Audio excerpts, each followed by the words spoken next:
जय हिंद साथियों। कैसे हैं आप सभी लोग। उम्मीद है एकदम बढ़िया होंगे और आप लोग अपनी पढ़ाई को एकदम कंटिन्यू तरीके से कर रहे होंगे। साथियों, आप सभी के बीच में एक डर का माहौल बना हुआ है, ना जाने क्या होगा और कैसे होगा। उसी डर के माहौल को दूर करने के लिए आज का ये सेशन में लाया हूं और यहाँ पर अंतिम 10 दिनों की क्या स्ट्रेटजी रहनी चाहिए आप लोगों की, ताकि आप अपना एग्जाम में बेस्ट से बेस्ट दे सको। दोस्तों, ये आपको अभी पता नहीं है कि आपका एग्जाम किस वीक में होने वाला है। आपको अभी ये पता नहीं है आपके एग्जाम में अभी कितने दिन बाकी है, लेकिन ये तो पता है कि 27 तारीख के बाद एग्जाम होने वाला है। 27 तारीख के पहले दिन आप भी हो सकते हैं, दूसरे दिन भी आप हो सकते हैं और अंतिम दिन भी आप हो सकते हैं। लेकिन मैं आपसे पूछना चाहता हूं, यदि आप पहले दिन हुए और आप तैयारी कर रहे हैं यह सोचकर कि मेरा जो एग्जाम होगा वो लास्ट वीक में तो जाएगा ही जाएगा कम से कम, क्योंकि मैंने जो अपनी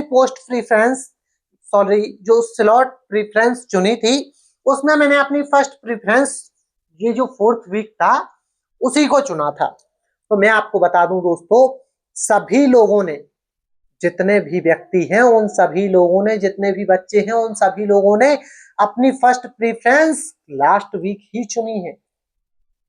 कुछ ही ऐसे चुने बच्चे हैं जिन्होंने अपनी फर्स्ट प्रीफरेंस फर्स्ट या सेकंड वीक को चुना होगा, और फर्स्ट वीक में कोई ना कोई तो रहेगा।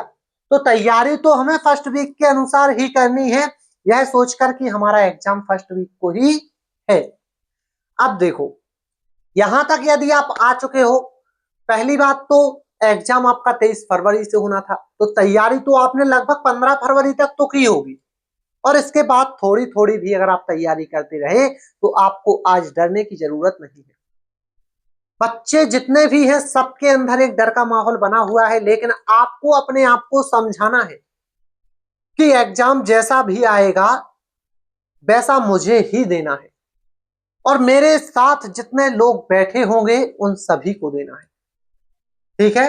और इसके बाद में यदि आपका पेपर टफ आया तो आपको नॉर्मलाइजेशन में फायदा मिलेगा, और यदि इजी आया तो नॉर्मलाइजेशन का नुकसान भी होगा, क्योंकि इजी में आपके नंबर कट जाएंगे और टफ में आपके नंबर बढ़ जाएंगे। तो बिल्कुल डरने की तो बात है नहीं। और यदि आप डरकर अपना कोई भी पेपर देंगे, एग्जाम देंगे, तो यदि आप डरे हुए हो एग्जाम में तो आप अपना 70 से 80% ही उस एग्जाम के अंदर दे पाओगे।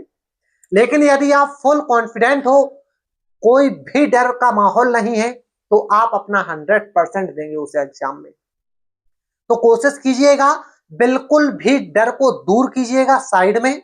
आपके आस पास इर्द गिर्द कहीं डर का तो नाम और निशान ही नहीं होना चाहिए। आपको बिल्कुल कंटिन्यू तरीके से मेहनत करनी है और अपना 100% एग्जाम में देना है। अब क्या है अंतिम 10 दिनों की स्ट्रेटजी, जरा गौर से सुनिएगा।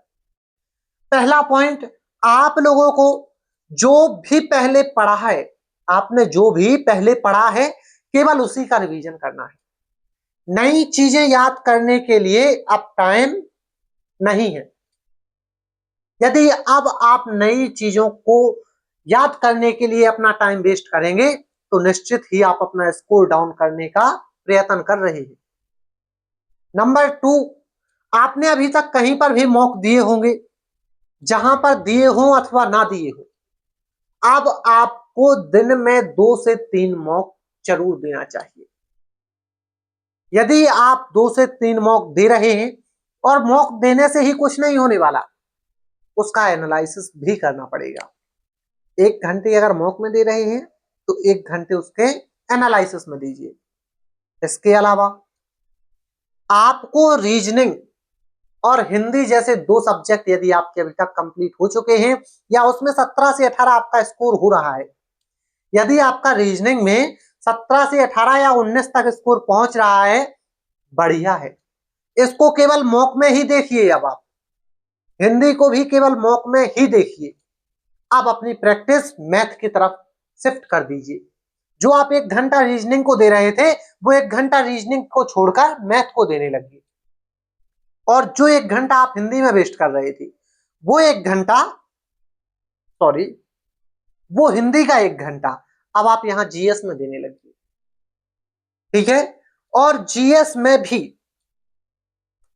में भी आपको सबसे ज्यादा स्टैटिक जीके पर फोकस करना है। यदि आप स्टैटिक जीके पर फोकस करते हैं तो वहां पर क्वेश्चनों का वेटेज ज्यादा होता है। लगभग 6 से 7 क्वेश्चन आपके स्टैटिक जीके से पूछे जाएंगे। और यदि आप लोग इस स्ट्रेटजी को फॉलो करोगे तो आगे आपको ही बेनिफिट देखने को मिलेगा, ये बिल्कुल निश्चित सी बात है। अगला पॉइंट, यदि आप लोग अपना स्कोर बढ़ाना चाहते हैं तो जितना भी हो सके उतना मैथ पर प्रैक्टिस करना, क्योंकि मैथ में लगभग 14 से 15 क्वेश्चन ऐसे आएंगे जो सभी से सॉल्व हो सकते हैं, और 5 से 6 क्वेश्चन ऐसे आने वाले हैं जो कुछ ही बच्चे सॉल्व करेंगे। वो ऐसे बच्चे होने वाले हैं जिनके डीप कॉन्सेप्ट एकदम बिल्कुल क्लियर होने वाले हैं। ठीक है। और यदि आपने अभी तक मैथ पर अपनी अच्छी पकड़ बनाए रखी थी, आपके मैथ में लगभग 19 से 20 क्वेश्चन ठीक हो रहे हैं, आपकी रीजनिंग भी ठीक हो रही है, हिंदी भी ठीक हो रही है, मैथ भी ठीक हो रहा है, तो फिर मैं सजेस्ट करूंगा कि आप इन तीनों का रिवीजन कीजिए। और जीएस जितना आपने पढ़ लिया है, क्योंकि जीएस का कोई अपार है, जीएस तो अपार है, कितना भी पढ़ते जाओ इसको, तो जीएस को जितना आपको लगता है कि हाँ मैंने जीएस अभी तक इतनी पढ़ी है, तो उस पढ़े हुए को ही रिवीजन करो, आगे सीखने का प्रयास मत करो अभी। ठीक है। करंट अफेयर रेगुलर कीजिएगा, कंटिन्यू करते रहिए। और यदि आपको लगता है कि आपके सारे के सारे सब्जेक्ट मजबूत हैं तो जीएस के ऊपर जी जान लगा दीजिए। और डरना बिल्कुल नहीं है, जो फ्रेशर बच्चे हैं उनको अभी फिर से मौका मिलेगा। मैं आप लोगों को एक और बात बता दूं कि जो भी हमेशा अभी तक के इतिहास में, एसएससी के इतिहास में जो भी पहली शिफ्ट रही है, उसका जो लेवल है वो इजी ही आया है, बिल्कुल इजी लेवल का ही वहां पर क्या आया है, एग्जाम आया है। तो बिल्कुल भी परेशान होने की जरूरत नहीं है, ये तो बिल्कुल आप माइंड से हटा ही दीजिए कि पेपर ऐसा आएगा कि ऐसा आएगा, कुछ भी होगा केवल आपके लिए नहीं होगा। एग्जाम में बैठे हुए लगभग 1-2 लाख बच्चे जो पर डे, 100 कम बोला मैंने, कम से कम एग्जाम में 5 लाख बच्चे एक दिन में, एक शिफ्ट में तो एग्जाम देंगे ही देंगे। तो जो भी वो शिफ्ट में हो रहा है, जो एग्जाम आया है, वो लगभग 5 लाख बच्चों के लिए आया है।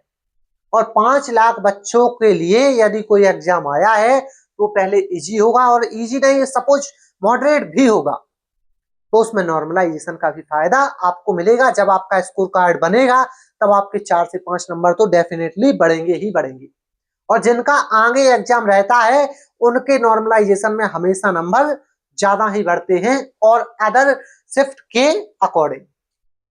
किसी और शिफ्ट को यदि देखा जाए और पहली शिफ्ट को देखा जाए तो पहली शिफ्ट के ही नॉर्मलाइजेशन में सबसे ज्यादा मार्क्स मिलते हैं। तो उम्मीद है आप लोग बिल्कुल डरेंगे नहीं। जितनी भी बातें मैंने आपको बताई हैं, जितने भी मैंने आपके साथ पॉइंट साझा किए हैं, इन सारे के सारे पॉइंटों के ऊपर आप काम करेंगे और अपनी तैयारी को एकदम कंटिन्यू तरीके से करते रहेंगे। 10 दिन बचे हैं, लास्ट 10 दिन है, यही समझकर पढ़ाई में पूरे तरीके से जितना भी आप अपना दे सकते हैं उतना परसेंटेज दीजिए। मैं कहता हूं 100% से तो कम देना ही नहीं है।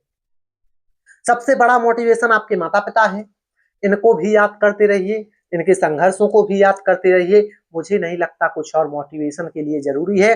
मुझे लगता है कि आप लोग अभी बहुत डिमोटिवेट हो रहे होंगे। मैं ऐसा इसलिए बोल रहा हूं क्योंकि बच्चों की पढ़ाई बहुत ही खराब हो चुकी थी इन 1.5 महीनों में। 23 फरवरी के बाद जैसे ही एग्जाम डेट कैंसिल हुई, तब से बच्चों ने यूं छोड़ लिया था कि जब एग्जाम आएगा तभी पढ़ेंगे, और तब से हर कोई बोल रहा था, मैं अपने ही नहीं बोल रहा हूं, हर कोई यूट्यूब पर बोल रहा था, हर कोई अपने प्लेटफॉर्म पर बोल रहा था, हर टीचर बोल रहा था कि ज्यादा समय नहीं मिलेगा। तो उम्मीद है अब आप अपने आप को संभालेंगे, और जो आपके सामने आ चुका है एग्जाम, इस एग्जाम को क्रैक करने के लिए जितना भी आप अपना जोर लगा सकते हैं लगा दीजिए। यही समझ लीजिए कि यही लास्ट है। ठीक है, बाकी मिलेंगे अब आपसे फिर से एक और नए वीडियो में। तब तक के लिए आप अपने आप को ऐसे ही कंटिन्यू बनाए रखें और पढ़ाई करते रहें। मिलेंगे आपसे फिर से एक और नए इंफॉर्मेटिव वीडियो में कुछ और एक नई जानकारी के साथ में। तब तक के लिए जय हिंद, जय भारत।